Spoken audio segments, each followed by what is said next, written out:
கத்திரிக்காவா எனக்கு பிடிக்கவே பிடிக்காதுப்பா அப்படின்னு சொல்றவங்க கூட இந்த மெத்தட்ல செஞ்சு கொடுத்தீங்கன்னா சாப்பிடுவாங்க. இதுல நம்ம ஒரு சீக்ரெட்டான ஒரு விஷயத்த சேர்க்க போறோம். அதுதாங்க அவங்கள சாப்பிட வைக்க போகுது. எப்படி செய்யறதுன்னு பார்த்துடலாமா? ஒரு கடாயில நல்லெண்ணெய் ஒரு 4 ஸ்பூன் அளவுக்கு ஊத்திக்கோங்க. அதுல கடுகு தாராளமா போட்டுக்கலாம்.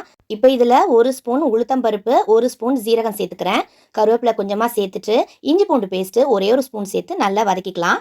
இப்போ இதுல நம்ம கட் பண்ணி வச்சிருக்க இந்த பச்சை கத்திரிக்காவை அப்படியே நான் சேர்த்துக்கிறேன். நீங்க எந்த கத்திரிக்காவா இருந்தாலும் இதுல சேர்த்துக்கலாம், நல்லாவே இருக்கும். இதுக்கு தேவையான அளவு உப்பு சேர்த்து நல்லா வதக்கிக்கலாம். இப்போ இதை ஒரு 5 நிமிஷத்துக்கு லோ ஃப்ளேம்ல வேக விட்டுடலாம். 5 நிமிஷம் கழிச்சு ஓப்பன் பண்ணீங்கன்னா கத்திரிக்காய் குழையாம நல்லா வறுபட்டிருக்கும். இப்போ இதுல 2 ஸ்பூன் நான் மிளகாய் தூள் சேர்த்துக்கிறேன். இப்பதான் நாம சீக்ரெட்டான ஒரு விஷயத்த சேர்க்க போறோம். உருளைக்கிழங்குனா எல்லாருக்குமே ரொம்ப பிடிக்கும். இந்த உருளைக்கிழங்குல மஞ்சத்தூளும் உப்பு போட்டு நான் வேக வச்சிருந்தேன். இதையும் போட்டுட்டு அதுக்கு தேவையான மிளகாய் தூள் 2 ஸ்பூன் சேர்த்துட்டு கொஞ்சமா உப்பு சேர்த்து நல்லா மிக்ஸ் பண்ணிக்கலாம்.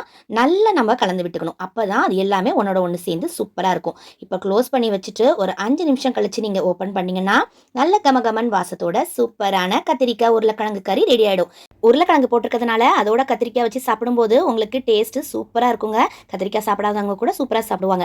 லாஸ்டா கொத்தமல்லி தலையை போட்டாச்சு. என்ன கடாயோட அதை வச்சிருக்கேன் நீங்க பாக்குறீங்களா? லாஸ்டா கடாயில சுட சுட சாதத்தை போட்டு பிசைஞ்சு சாப்பிட்டோம்னா அவ்வளோ டேஸ்டா இருக்குங்க. ட்ரை பண்ணி பாருங்க. பாய்.